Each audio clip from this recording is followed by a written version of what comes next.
The Chicago Bulls are taking on the Sacramento Kings with DeMar DeRozan out. The Bulls are getting basically all their players back in Matas Buzelis, Josh Giddey, Jalen Smith, and more. Can the Bulls pull out another win? And will the tanking fans completely have another meltdown? We're going to talk about all that and more right after this.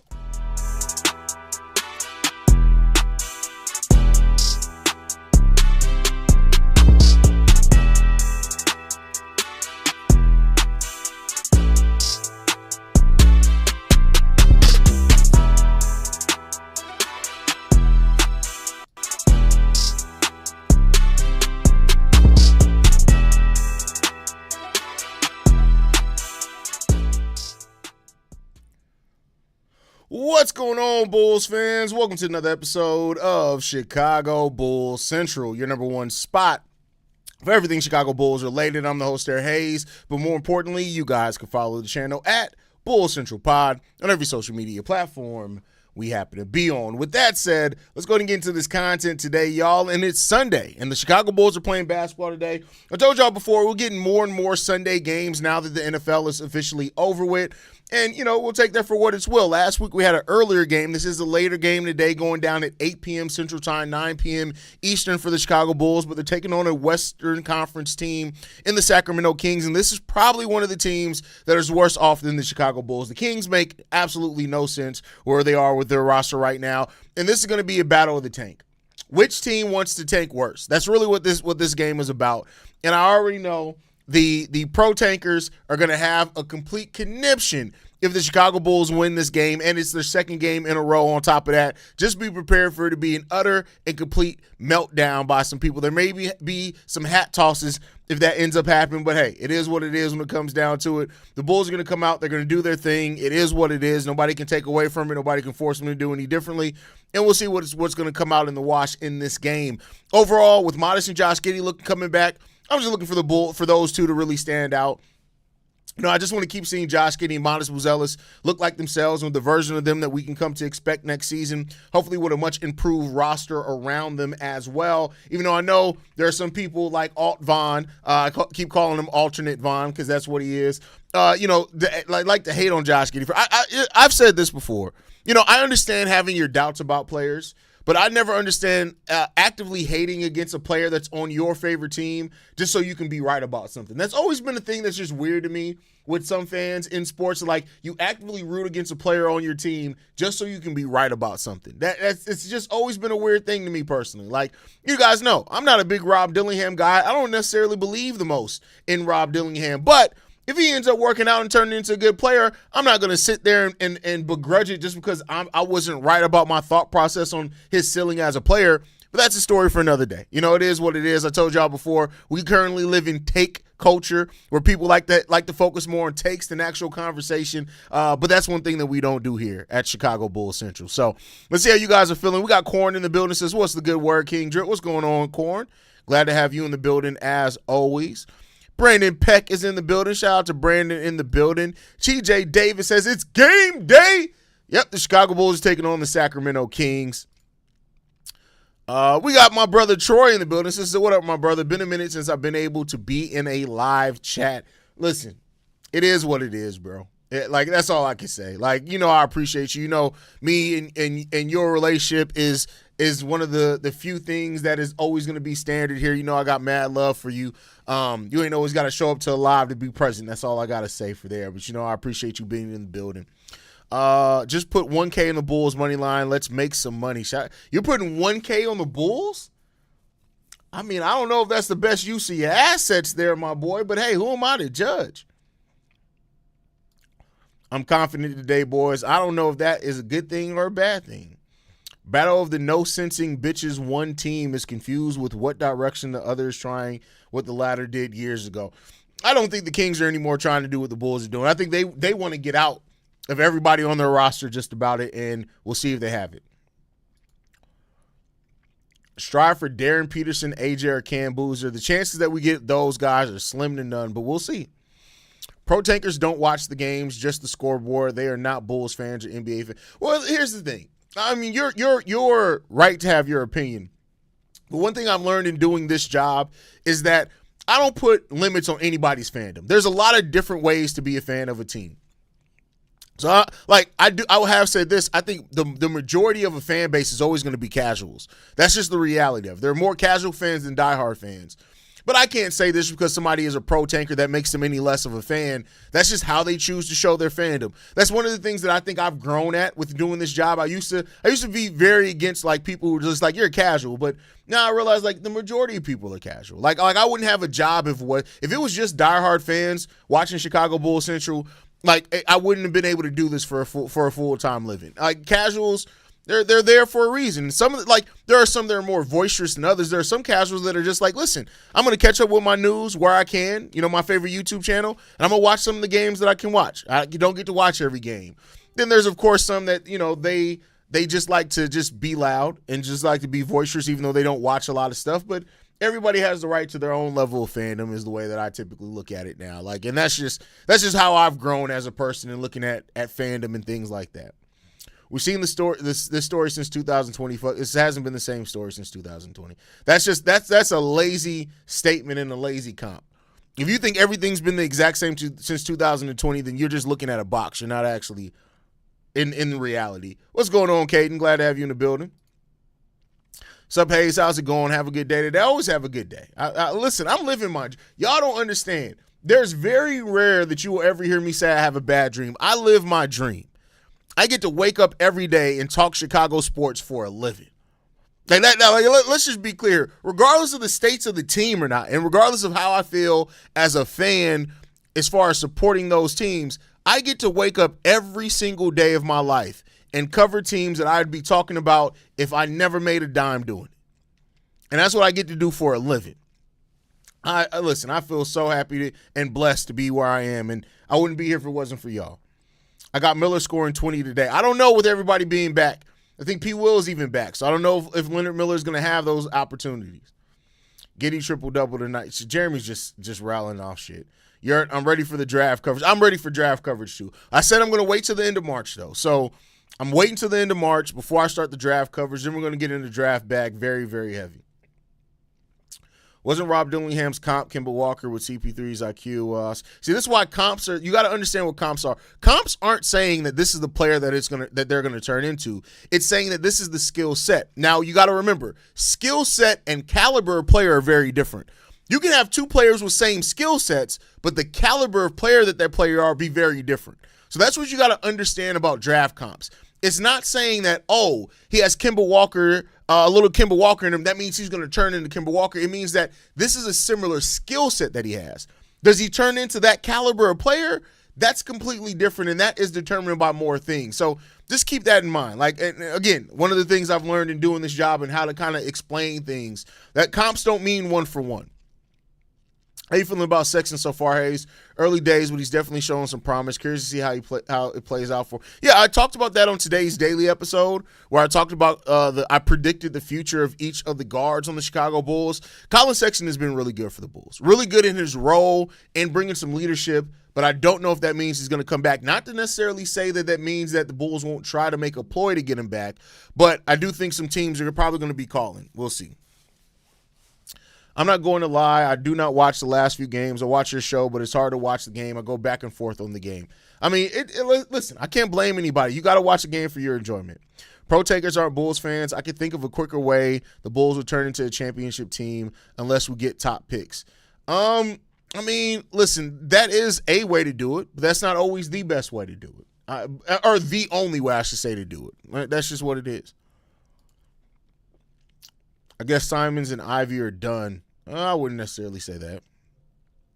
I'm completely against tanking. Always been good thing. This bullshit ain't going to last much longer, and we'll be right back competitive again next season. We'll see. We'll see. Billy Donovan or Church Garner over Mark Eversley just saying ain't nothing going to change until they're done. Well, that's again a lazy comp because it's not true. Things have changed while they've been here. Let's not act like AK didn't initially improve the team. Let's just be clear here, right? AK drastically improved the team. If you look at the year that he took over the team versus his second year here, you can't say that he didn't improve the team. We were a 40-plus win team. We were on the path. We made the playoffs, and we were on the path to improving. Now, what happened is that they pivoted terribly after Lonzo Ball's injury, and they deserve to be criticized for that. But you can't say that, like, you can't overlook the good just to focus on the bad. Now, it took them way too long to pivot once things started going downhill. I will admit that, but I won't say that they can never turn it around. I won't say that. We've seen some very bad front offices turn it around. So, we'll see what they can do. This is their opportunity. This is where they're taking their shot, and we'll see what they can get done with it. CHGO does the tankathon spin in exchange for likes. Will you be doing it here on your platform? Spin the wheel. I don't do gimmicks. One thing we don't do here at Chicago Bulls Central is gimmicks. And no offense to CHGO, they do whatever it suits their programming. But what we don't do here at Chicago Bulls Central is we don't do gimmicks. This is real basketball talk, real analysis, real state of the team. I don't need gimmicks here. That's never what we've been by. That's never what we live by. I'm not doing a will spin or none of that shit. I'll do a crisis hotline so y'all can come in and air your grievances and feelings with the team. I don't got time for gimmicks. That's not entertaining to me as a content creator, and I'm sure there are some people that find it entertaining, and that's great. I ain't got time for no bullshit. So I don't do gimmicks. We just talk sports here. I don't have time for the bullshit. McDuffie just got paid a bag by the round. Okay, cool. That ain't got shit to do with me or my Bears. Tankathon is truly therapeutic from a fan perspective, just to keep my sanity as a Bulls fan. Remaining mid ain't it, my guy. Tankathon? What, you mean tanking? Like Tankathon is a website. Listen, but we've seen what did the 76ers get out of tanking? Like real talk. One of their best player now, Maxey, didn't come where they were tanking hard. They did all those years of tanking and ended up getting one pick that actually worked out, and they kept from that, and that was Joel Embiid. And shout out to him becoming an MVP caliber player, like he won an MVP, and it's deserved. But what if they really, when you really look at it, what if they actually accomplish basketball-wise? Tanking ain't the only way to get it done. Flip that script and look at it this way, right? The OKC Thunder have never had a season where they've won less than 40 games. Never had a season. But you know what they did? They did smart and strategic trades. Just saying it. Look at the New York Knicks. Bad for years. They didn't start getting good until they started improving slowly but surely. They signed Jalen Brunson, and then they built the team around that. They haven't tanked since they got Jalen Brunson. And the years that they were tanking, they got nothing out of it. So I'm not going to say that tanking is the only way to get it done. Again, I understand the mindset behind it, and for sure, I'm not knocking anybody for that, but I'm not going to say tanking is the only way to get it done. That's just my opinion on it. Tanking isn't the only way to get it done. Some of y'all just focus on the negative aspects of this franchise. Of course, we've been shit since Tibbs, but goddamn, I mean, yeah. All right, Haize, you got to give us a hot take about today's game. I don't do hot takes. That's corny to me. I just do my opinion. I don't have hot takes. I got basketball analysis for you. I ain't got no hot takes for you. You notice you've never seen an episode. I've done over 5,000 episodes of this podcast. You will never go in and search by title and find it be named hot takes. I don't do hot takes. I ain't got time for that. I take on morning work shift at the beginning of the season because I was happy about Chicago Bulls. Now I wish I can go back on night shift. That's crazy. People want to say that Boston tanked to get Tatum and Brown. Those forget their picks were acquired by – exactly. Those weren't even their own picks. They were just a bad basketball team because their own record didn't actually affect those picks at all. Those were picks that they got from Brooklyn. Great point there too. So, like I said, like you have to be very smart, right? Very, very smart to get it done. But I'm saying you can look at teams that have tanked for years and have not a goddamn thing to show for it. Jazz have been tanking for how long? How long? Now – they got Ace Bailey because he fell in the draft because he's a hot-headed kid and his agent was a dumbass. And, you know, they're tanking this year. This may be finally their last year tanking. They made a trade for Jaren Jackson Jr., and we're going to see. But, like, tanking ain't the solvent that so many people try to make it out to be. Where it's like, oh, if you tank, boom, you're there. No, because you still got to be smart. Like, let's just say this. Let's say AK and Eversley, they tank this season. Let's say we get lucky and we get the number 1 overall pick. That ain't going to do shit for you if you still can't build a team afterwards. It still ain't going to do shit for you if you don't have the right coach. How many generational talents have we seen that have never won an NBA title? How many generational talents have we seen that never made an NBA Finals? It's not as simple as tanking and boom, you're there. It's just not that simple. There are so many things that go into building an organization that are a team that can actually win at a high level consistently. It's not just about tanking. It's taking Charlotte how long to get good? Yeah, and they're still what? they're still slightly below 500, right? Like they're in the East and they are on the uptick. Like Charlotte looks good. Con Knipple looks really good. But exactly. In the grand scheme of things, it's on the front office to get things right. The product on the court is a reflection of them, and tanking means nothing if they can't get it right. Exactly, Caden. I 100% agree with you. Tanking means nothing if you can't get the steps after that right. It means nothing. Means nothing at all. Not a damn thing.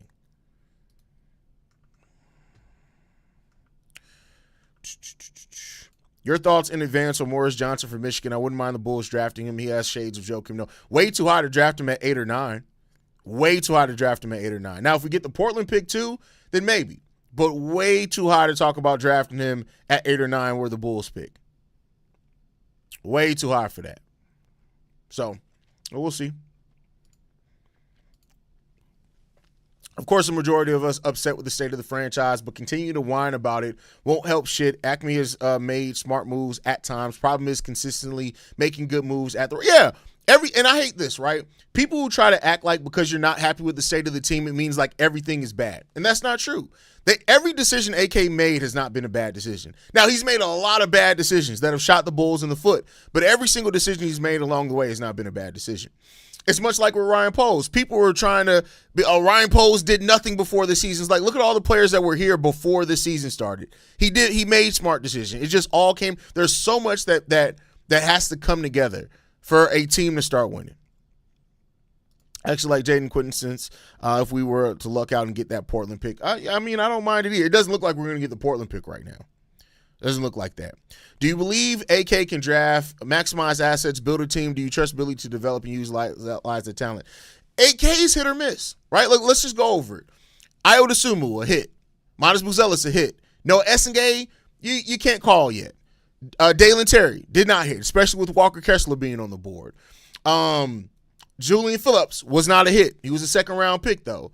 Marko Simonovic, not a hit. Patrick Williams, the biggest miss of AK's career. So, there's a lot that goes into that. I think he can hit in the draft, but it's nowhere to the point where I would say I guarantee him to hit in the draft, right? Like, you remember, like, Paxson had, like, when Paxson was the GM, before he took over as president, when he was the GM, Paxson had, like, 5 years of hitting on just about every draft pick. And that's rare, right? So, I think that he can hit on the draft pick. I'm not going to necessarily say that we should have blind faith that he is either, though. But it's a possibility that he can hit on the draft pick. As far as Billy Donovan's ability to develop, once again, it's hit or miss. Like, we can't act like let's look at the players that developed under Billy. Kobe White developed under Billy Donovan. Ayo Dosunmu developed under Billy Donovan. Matas Buzelis is developing under Billy Donovan. We can have a conversation if it's the best way to, like, eliminate the mid-range, but he has developed as a player. Patrick Williams did not develop. Dalen Terry did not develop. Julian Phillips did not develop. But what is it that those players are just bad players? Like, that's always the hit, right? Is that when you talk about a coach's inability to develop, you have to also take into consideration, what if those players just weren't good, right? Like, what if the front office, because Billy Donovan didn't draft those players, what if they just weren't good players? And you have to give some credit to that. So if we're going to say it, I'll say the same thing. It's a 50-50 chance that Billy Donovan can develop them. We even go back and look at OKC. He developed Lou Dort. He developed Shai's first couple of years that he grew under Billy Donovan. So there's some signs that Billy can be decent at development, but I wouldn't bet on it either. Like, I wouldn't go to bat and say Billy Donovan's absolutely going to develop this top 10 pick. I wouldn't say that either. If we had a front office competent enough to do an OK style bid, I wish. I'm delusionally optimistic about Noah Essengay, so hopefully that pick ends up. Why is it delusional? Like, Noah Essengay still has every bit of the potential he came into the league with. And there's some serious NBA. Like, when you look at Noah Essengay, at worst, he's probably going to be a really good bench defender, rebounder with a little rim protection. If he ends up being more than that, you're talking about a guy that can defend 4 positions, that can switch on the 4 spots. You're talking about a guy that can be an absolute monster as a lob threat with a point guard like Josh Giddey. So I don't think it's delusional to say it. We just haven't seen it on the basketball court yet. We'll see. Need to attack guys like Giddey, Kuminga, and Brunson, who were highly talented and were behind a better player at their position. Kuminga is hit or miss when it comes down to it. But, yeah, I mean, there are always diamonds in the rough. Like, I don't think you can necessarily – not to say that you can't target guys like that, but those guys, because there's as many times where a guy's thrown some flashes and you sign him and you put him in a bigger role and you realize he's not like that. So I mean, there's always a form of luck with all this shit, with draft picks, with free agent signings, with all that. There's always some luck in regards to that. In your opinion, do you think a coach can be good to great but terrible at development? Yeah, there are some coaches that are really good at X's and O's but aren't really good. Like there are some coaches that if you hand them a veteran team, they're going to be able to get the absolute most out of that veteran team. There are some coaches to where if you give them a young team and say, hey, develop these guys, they're going to be like, these niggas ain't ready to win. First of all, if Billy Donovan says them niggas ain't ready to win, we talking about something very different. But yeah, there are definitely coaches like that for sure. I agree with that take. I just think you got one weak link. The whole thing's gonna tumble. There's always a weak link in the chink, right? There's always that. You just gotta have to know how to mitigate that. Like Gar Foreman was a weak link. You know what John Paxson eventually did? He said, Gar, go sit your ass down. Don't talk, just scout. That's all I need you to do. So it depends on, because usually if somebody gets to that point, there's usually something that they do well. You just got to make sure that, hey, you step out of your box, you don't do these other things well, so now we need you to focus on what you do well. It's delusional because I feel like he can develop into a superstar on a high end, but that's dangerous to believe for a Bulls fan these days. I don't think that's delusional either. That's hope. Like, everybody hopes that the rookie's going to develop into a star. Like, that, I don't think that you're crazy for that. Most teams are going to look at whoever the player that they draft, their team draft, and be like, I hope that guy can turn into a star. So we'll see. We'll see what's going to happen. I think Noah Essengay is going to turn into a really good basketball player, though. I really do think that. I really believe Noah Essengay is going to be good. What level of good, again, comes down to the caliber of player he ends up turning into. But I do think he's going to be a really solid piece. So we'll see. We'll see. But all right, y'all. I appreciate you guys for tuning in to the pregame show. Keeping it a little shorter than normal because ain't much to break down. This team's been playing like ass cheeks. Drafting and developing is really just a hit or miss. You can do great drafting and development, but the player's just not it. Exactly. And it can go the other way around. We need to be patient with this. And that's a very level-headed take on it, right? Like, it's not as some people think that, oh, if you're good at developing, you can develop any player into XYZ. And it's like, no, that's not the way that it works. Some players just don't have it. They just don't have it. So we'll see. We'll see. But all right, y'all, make sure you guys are following. Hit the like button, subscribe to the channel. You can follow us at Bull Central Pod. You can send us any feedback, questions, comments, concerns, bullcentralpod@gmail.com. And lastly, if you want to leave a text message and our voicemail for the mailbag, the number to do so, 773-270-2799. We're the number one spot for everything Chicago Bulls related, but that is thanks to you, lovely and beautiful people. And like I like to end every episode on, go Bulls. Love you guys. See you red if you can, y'all. Peace. This has been a presentation of the Break Media.